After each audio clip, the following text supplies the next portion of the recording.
Caitlin Clark may have her most significant supporter yet, Connecticut head coach Geno Auriemma, who says in the quote you could see, is she facing the rookie challenge, the rookie hardships that are inherent with being a rookie? Yes, she's also being targeted.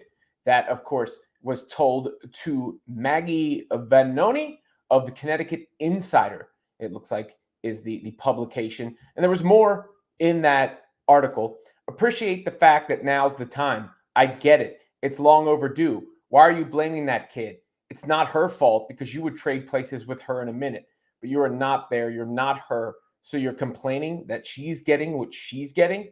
And finally, another section. This is adding to what I just wrote. The kid that knocked her out, Carter, that's the only time she's ever been on TV and the only time she's ever been interviewed by reporters. Hey, I'm not answering any Caitlin Clark questions. That's just junior high stuff. Look, Gino is a significant supporter here because of who he is, right? Like, I mean, Connecticut basketball, the program in women's college basketball. Obviously, Caitlin Clark went against Paige Beckers and Connecticut.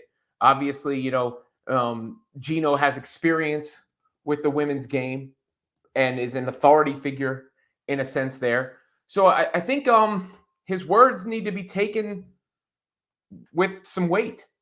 And I've talked about the fact that I don't know necessarily if Clark is being targeted to the degree that some people have said. There's been a couple would seem like blatant cheap shots. The rest of it, I think, is trying to make an example of her because of the hype. I've referenced what happened to Jeremy Lin and Linsanity when the Miami Heat took on the New York Knicks during that time period, and that's natural competition. But it is fair to point this out because this isn't nobody saying these things. It's not nobody saying these things. And Gino also said, I don't remember when Michael Jordan came into the league, guys looking to go out and beat him up. I don't remember when Bird and Magic came in the league and elevated the NBA. I don't remember them getting targeted and getting beat up just because of who they were and the attention they were getting. And I've never heard one of them say, hey, why didn't you do this when we were playing? Because nobody felt like that. It wasn't the time. That's interesting, too, because I had compared what happened to Caitlin to the Jordan rules. But for someone of his caliber, of his pedigree to say this, I want to make sure I make note of it. And I have people accusing me of playing both sides of these issues. And I'm not doing that. I don't have a side. That's the main thing. There's no side. I don't have an agenda. I'm not trying to push one point of view or the other. And I think that's sometimes why, I get Caitlin Clark fans yelling at me and I get other fans telling me I'm a Caitlin Clark stan because I'm just trying to assess this situation the best I can from all different angles. And it is fair to point out that there could be some resentment. And I've mentioned that before.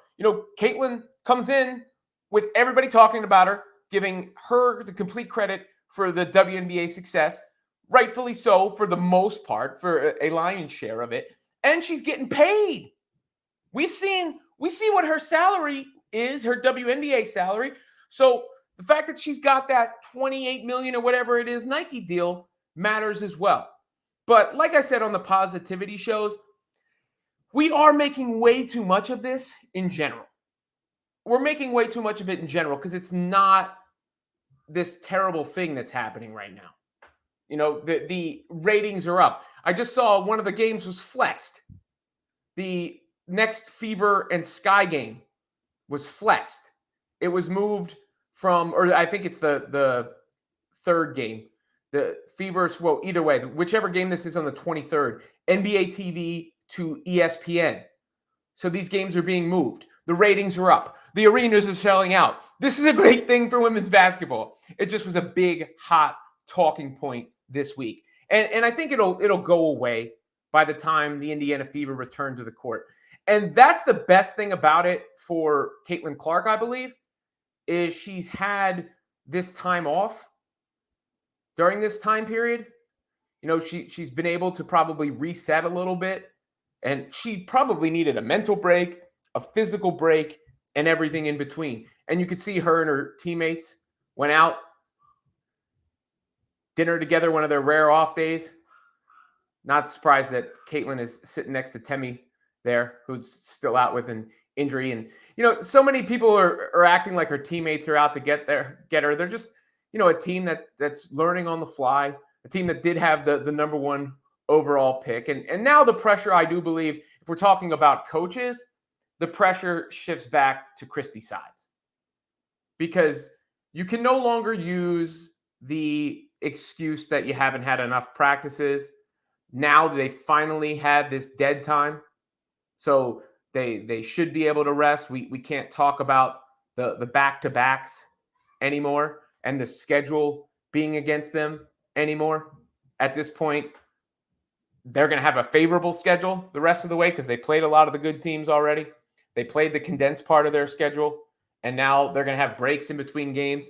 And apparently, as you can see here, Sides said that was a hell of a practice, guy. So I do think the pressure will shift to Christy Sides once they get back on the basketball court again, because the Fever need to look like a better team after this break.